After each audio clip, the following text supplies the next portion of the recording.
Hello दोस्तों, मैं हूं डॉक्टर ज़की जमाल और आज की इस क्लास में हम पढ़ेंगे प्लांट ब्रीडिंग। इस चैप्टर को strategies for enhancement in food production को दो पार्ट में डिवाइड किया गया है। एक पोर्शन इसमें एनिमल ब्रीडिंग का और उससे रिलेटेड बातें, और एक पोर्शन है प्लांट ब्रीडिंग का, उससे रिलेटेड बातें।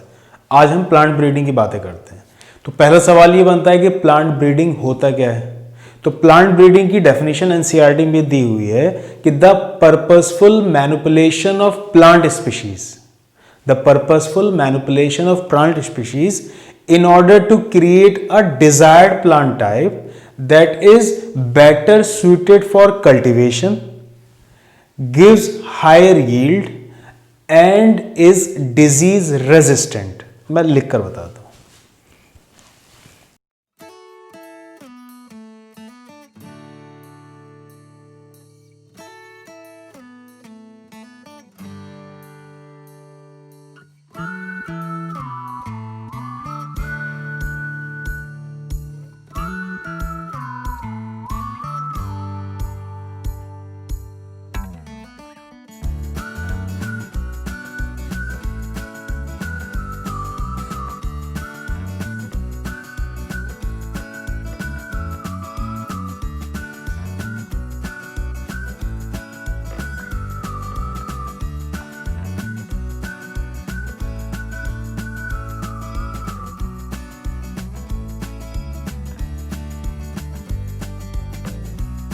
एनसीईआरटी में प्लांट ब्रीडिंग की डेफिनेशन दे रखी है, the purposeful manipulation of plant species, यानी कि प्लांट्स के अंदर किसी पर्पस के साथ कुछ मैनिपुलेशन, कुछ बदलाव किए जाएं। ये सवाल नीट में पूछा जा चुका है कि the purposeful manipulation of plant species is known as, तो आपको आंसर लगाना था प्लांट ब्रीडिंग। किस लिए किया जाता है? That is better suited for cultivation, जिससे कि उस प्लांट को आसानी से बोया जा सके, गिव्स बेटर यील्ड, उसकी पैदावार बढ़िया हो, एंड इज डिजीज रेजिस्टेंट, और उसमें कोई बीमारी ना हो। ठीक है।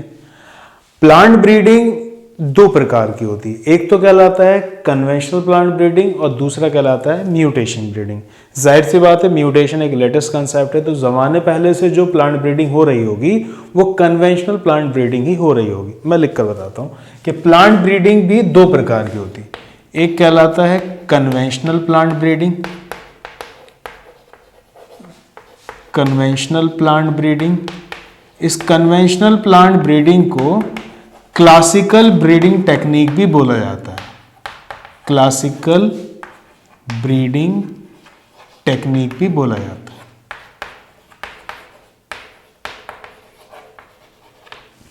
और दूसरा है म्यूटेशन ब्रीडिंग,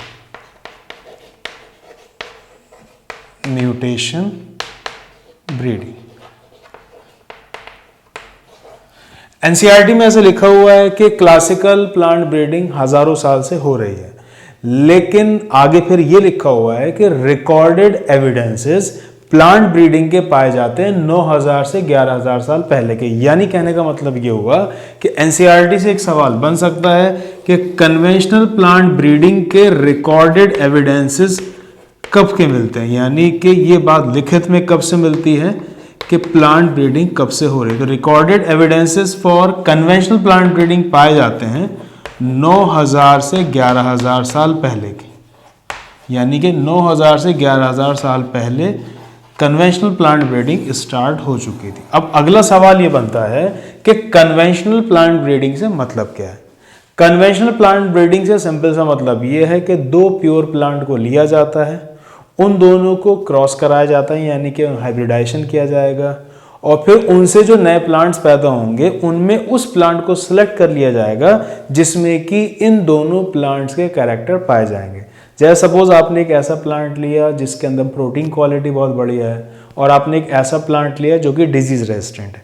इन दोनों को आप क्रॉस कराओगे तो अगली जनरेशन में आपको कई तरीके के प्लांट मिलेंगे जिनमें कुछ कुछ जीन्स इन दोनों प्लांट के पाए जाएंगे।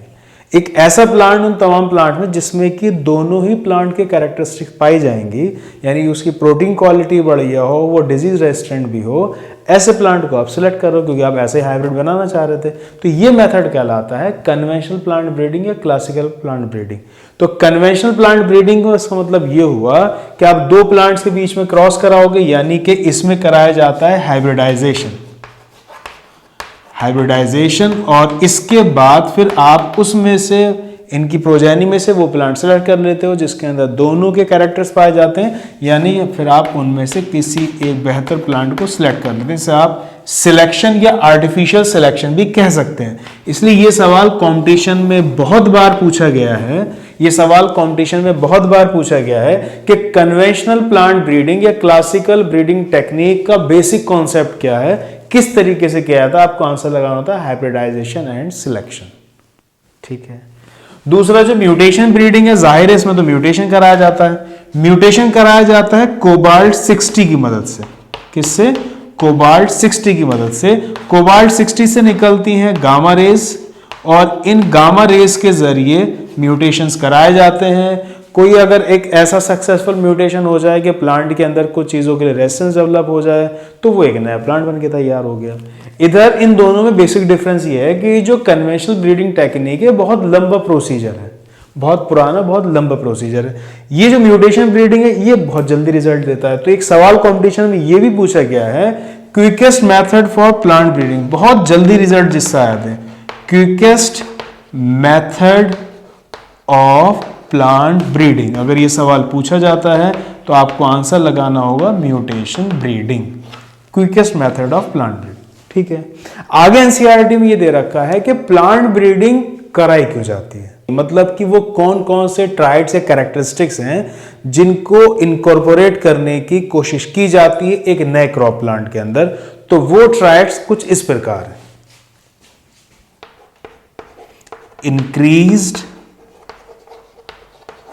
crop yield and improved quality.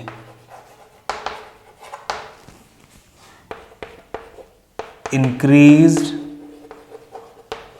tolerance to environmental stresses. Environmental stresses से कहने का मतलब था drought, extreme temperature, salinity etcetera. इसके अलावा रेजिस्टेंस फॉर माइक्रो ऑर्गेनिजम्स, यानी कि बैक्टीरिया, वायरस और फंजाई। इसके अलावा increased tolerance to insect pest. NCERT ने 4 क्राइटेरिया बताए हैं जिसके लिए प्लांट ब्रीडिंग की जाती है। कुछ ऐसे कैरेक्टर जो कि नए क्रॉप प्लांट्स के अंदर पहुंचाने की कोशिश की जाती है। एक तो इंक्रीज क्रॉप यील्ड, उनकी पैदावार बढ़ जाए, एंड इंप्रूव्ड क्वालिटी, उनकी क्वालिटी बढ़िया हो जाए। दूसरा, increase tolerance to environmental stresses, यानी कि वो प्लांट, नए प्लांट ड्रॉट में, सैलिनिटी में, हाई टेम्परेचर में भी आसानी से ग्रो कर जाए। इसके अलावा रेजिस्टेंस फॉर माइक्रो ऑर्गेनिजम्स, यानी कि माइक्रो ऑर्गेनिज्म में भी यहाँ पर इनका कहने का मतलब है पैथोजेंस, यानी कि वो माइक्रो ऑर्गेनिजम्स जो कि प्लांट को नुकसान पहुंचाते हैं, जैसे बैक्टीरिया है, कुछ वायरस, फंजाई, इनके लिए रेजिस्टेंस डेवलप हो जाए, मतलब ये प्लांट्स के अंदर बीमारियां ना कर पाए। इसके अलावा increase tolerance to insect pest, यानी कि वो इंसेक्ट जो कि फसल को नुकसान पहुंचाते हैं उनके लिए टॉलरेंस बढ़ जाए, कि मतलब उनको बर्दाश्त करना सीख जाए, वो इंसेक्ट प्लांट को नुकसान ना पहुंचा पाए। ठीक है।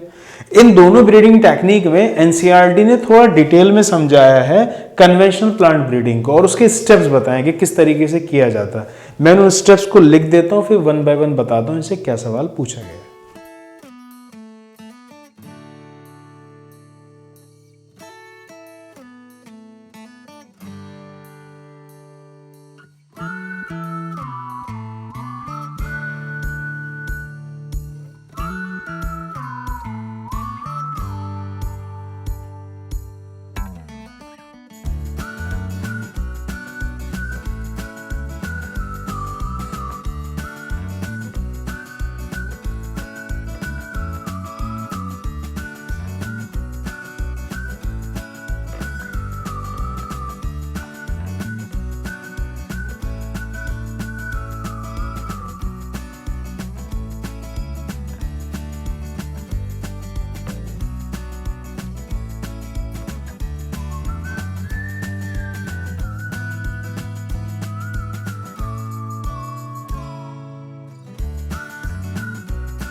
प्लांट ब्रीडिंग के ये स्टेप्स हैं: collection of variability, evaluation and selection of parents, cross hybridisation among the selected parents, selection and testing of superior recombinants, testing, release and commercialisation of new cultivars. सबसे पहले तो आपको ये हेडिंग का sequence याद होना चाहिए। बहुत बार कंपटीशन में इन हेडिंग से सीक्वेंस पर ही सवाल पूछे गए।